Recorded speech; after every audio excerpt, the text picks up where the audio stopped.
Mad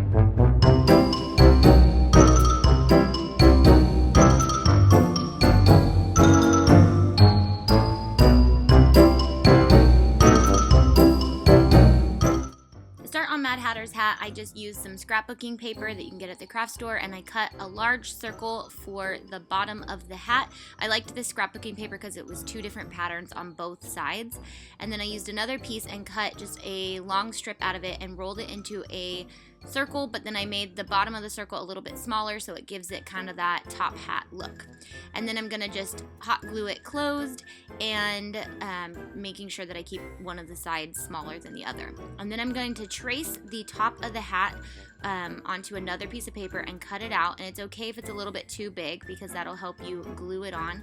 So I'm just going to glue around the rim of the top and then place that piece of paper on, and then I'm going to trim off the extra so that it's flush with the top of the circle. This hat only cost me a couple of dollars, and it was so cute and fun when it was done.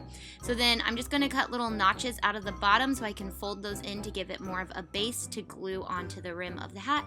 I'm just going to pop some hot glue onto that and then flip it over and stick it on. It might not look perfect, but we're going to take a ribbon and wrap it around and then just kind of glue that on in a crisscross on the bottom. And then I took 3 flowers and decorated it.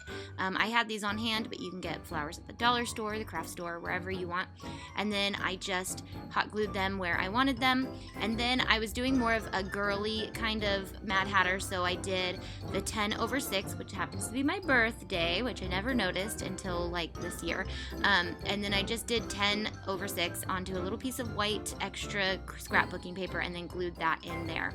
And then I hot glued it onto one of my headbands that I use for my Mickey ears, and found that if you turn the hat upside down and then glue the headband onto it, it works a lot better. So just leave it there to dry. And then we're going to make the dress. We're going to use a blue top and green tulle. If you want more details on how to do that, make sure you watch the first princess videos of this series. And then we're going to use yellow and blue felt for his vest and his shirt under his vest. So I cut these, they're kind of like, I don't know, triangles with some notches out of them. It's not a very hard shape. I believe in you.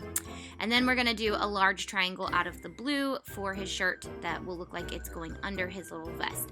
And then, so we're going to put it all together.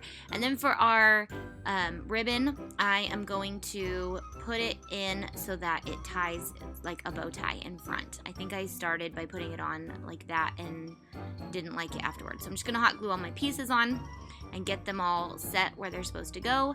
I'm using my ironing board to kind of like a dress form because I don't have a dress form. And then I'm going to take the ribbon and tie it so that it goes around the neck and then comes out in the front so that it looks like a bow tie. And then that is Mad Hatter. Super fun and super creative and super easy. So if you guys do it, tag me on Instagram. I want to see your Halloween photos. Love you guys. Bye.